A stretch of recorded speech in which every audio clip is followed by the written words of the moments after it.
ফুল নিজের সৌন্দর্য দিয়ে অন্যের সৌন্দর্য বাড়িয়ে তোলে। আসসালামু আলাইকুম রাহমাতুলিল্লাহি ওয়াবারাকাতুহু।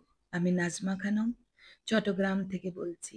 আমি ভালোবাসি ঘর সাজাতে, আমি ভালোবাসি রান্না বান্না করতে, আমি ভালোবাসি পরিবার পরিজন নিয়ে ঘুরতে যেতে, সুন্দর জায়গায় সুন্দর মুহূর্তগুলো ক্যামেরা বন্দি করতে।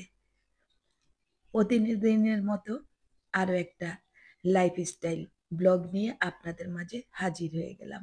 আজকের ব্লগ শুরু করলাম দুপুর থেকে, কারণ সংসারের এত কাজকর্ম, এত ব্যস্ততা, ক্যামেরা বা মোবাইল খুলে ভিডিও করার মতো সময় আমি পাই না। তারপরেও যেহেতু আপনারা আমাকে ভালোবাসেন, আপনারা আমার পাশে আছেন, তাই আপনাদের কথা মনে করেই আমি যখনই সুযোগ পাই ক্যামেরা বা মোবাইল হাতে নিয়ে আপনাদের জন্য ভিডিও করি। আর এই ভিডিওর মাধ্যমেই আমার মনের কথাগুলো প্রকাশ করি আপনাদের কাছে। আশা করি আজকের ভিডিওটাও আপনাদের কাছে অনেক বেশি ভালো লাগবে। মাছ বাজার এসেছে। আমি মাছগুলোকে ভালোভাবে ধুয়ে পরিষ্কার করে নিয়েছি। এখানে পাবদা মাছ আর রুই মাছ। মাছ যত বেশি সুন্দর করে পরিষ্কার করে ধোয়া যায়, মাছের স্বাদ কিন্তু তত বেশি হয়। আমাদের মুরব্বীরা সবসময় বলতো মাছ যত বেশি ধোয়া যায় মাছের স্বাদ বেড়ে যায়, আর মাংস যত বেশি ধোয় মাংসের স্বাদ নাকি কমে যায়। আসলেও ঠিক কথা। আর এখন আমি মাছগুলোর ভালোভাবে পানি জড়িয়ে নিয়েছি। এখন এয়ারটাইট বক্সে করে আমি আলাদা আলাদা করে ডিপ ফ্রিজে রেখে দিব। যখন যেই মাছটা আমার প্রয়োজন হবে আমি সেটা বের করে রান্না করে নিব। এতে অনেক সুবিধা। চাইলে এখানে একটু হলুদ, লবণ, মরিচের গুঁড়াও মেখে রাখতে পারেন। ঝটপট বের করে রান্না করা যায়। আমি এভাবেও হলুদ, মরিচ, লবণ মেখেও রেখে দেই। আমার বিগত ভিডিওগুলোতে আমি আপনাদের সাথে শেয়ার করেছি। এই যে এভাবে মেখে ডিপ ফ্রিজে সংরক্ষণ করে রাখলে রান্না করার ২০ মিনিট বা আধা ঘন্টা আগে বের করে রান্না করা যায়। আজ রান্না করব আমি রুই মাছ ভুনা। আর আমি কিভাবে সহজভাবে এই রুই মাছ ভুনা করি তা আপনাদের সাথে শেয়ার করব। আর আরেকটা মজার রেসিপি রান্না করছি। এই রেসিপিটা আমার বাসার সবার পছন্দ, আমার তো বেশি পছন্দ। লইট্টা শুটকি দিয়ে আমি রান্না করব শিম, শিমের বিচি, আলু, টমেটো। আর দেখতে থাকুন, এত মজার একটা তরকারি যা অনায়াসেই আপনার প্লেটের ভাত শেষ হয়ে যাবে। আমি প্রথম হাঁড়িতে তেল, পেঁয়াজ, আদা, রসুন বাটা, হলুদ, মরিচ, ধনিয়া, জিরা পাউডার, স্বাদ মতো লবণ দিয়ে পানি দিয়ে ভালোভাবে কষিয়ে নিয়েছি। সাথে লইট্টা শুটকিটাওকে ভেজে নিয়েছি। ভালোভাবে যখন আমার কষানো হয়ে গিয়েছে তখন আমি এভাবে আলু কেটে নিয়েছি। আলুটা ভালোভাবে আমি কষিয়ে নেব। আর আমি আরো একটা কাজ করেছি, অনেকগুলো শিমের বিচি যখন বাসায় আসে আমি এভাবে শিমের বিচিগুলোকে ভালোভাবে ধুয়ে পরিষ্কার করে সাথে কিছু সিমও দিয়েছি। লবণ হলুদ দিয়ে আমি কিছুটা সিদ্ধ করে রেখেছি। আমি রান্না করব কিছু, আর কিছুটা ডিপ ফ্রিজে রেখে দিব, যখন প্রয়োজন বের করে রান্না করব। আমরা গৃহিণীরা সব সময় কাজকে সহজ করি। কাজ যত সহজ হবে আমাদের সময়ও তত বেশি বেঁচে যাবে। কারণ সংসারে শুধু রান্না বান্না না, অনেক কাজ থাকে। আর এই তো দিয়ে দিলাম টমেটো। আর ওই যে আমার ধনিয়া পাতা আর টমেটো ছাড়া মনে হয় আমার রান্নাই হয় না।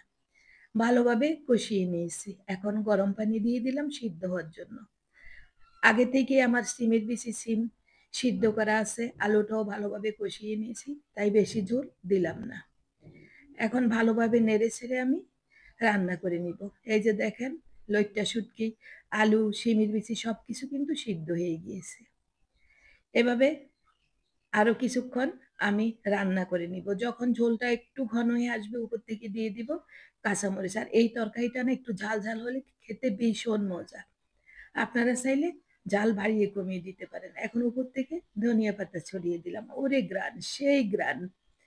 আর এই গ্রান নিয়ে অর্ধেক পেট ভরে যায়। ধনিয়া পাতা দিয়ে ভালোভাবে নেড়ে দিলাম। আমার এই শুটকি তরকারি রান্না হয়ে গিয়েছে। চাইলে আপনিও ট্রাই করতে পারেন। এদিকে আমার ভাতও রান্না হয়ে গিয়েছে। আজ শুধু ২টা তরকারি রান্না করব। আর এদিকে আমি রুই মাছ রান্না করব। রুই মাছটা আমি টমেটো দিয়ে একটু কষা, কষা করে রান্না করব। আপনারা কিভাবে রান্না করেন কমেন্ট করে জানাতে পারেন। তেলের মধ্যে আমি রুই মাছগুলো দিয়ে এভাবে লাল, লাল করে ভেজে নিয়েছি। আর মাছ ভাজার তেলের মধ্যে আমি বেশ কিছুটা পেঁয়াজ দিয়ে দিলাম। এখানে চাইলে পেঁয়াজ বাটাও দিতে পারেন। পেঁয়াজটা দিয়ে ভালোভাবে নেড়ে পেঁয়াজটাকে একটু নরম করে নিব।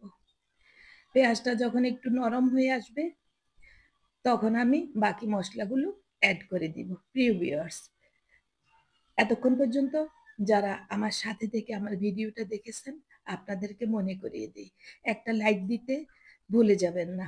অবশ্যই একটা লাইক দিয়ে ভিডিওটা কন্টিনিউ করবেন। আশা করি আপনাদের ভালো লাগবে।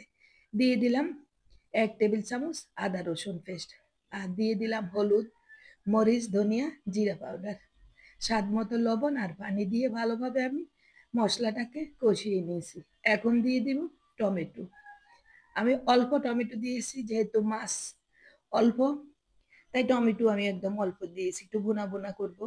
টমেটো কষানোর পর ঝোলের পানি দিয়ে দিলাম, আর দিয়ে দিলাম ৮-১০টা কাঁচামরিচ।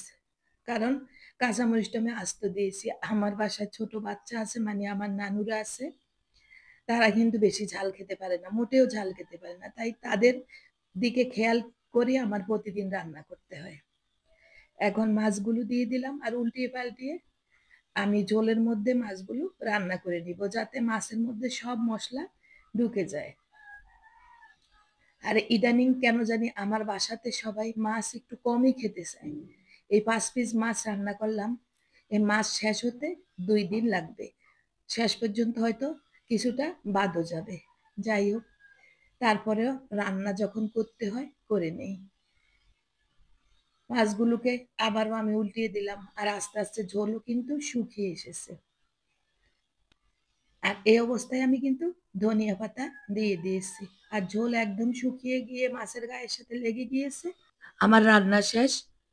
এখন ক্যামেরা বন্ধ করে দিলাম।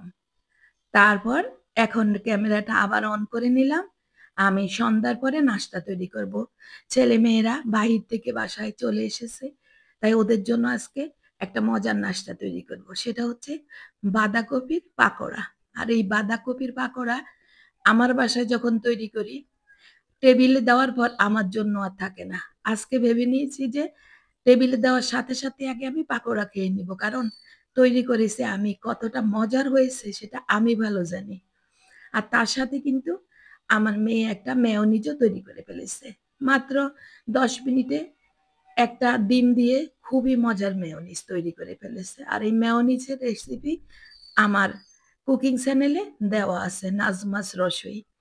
চাইলে ভিজিট করতে পারেন। নাজমাস রসোইয়ে আমি সম্পূর্ণ রেসিপি শেয়ার করি।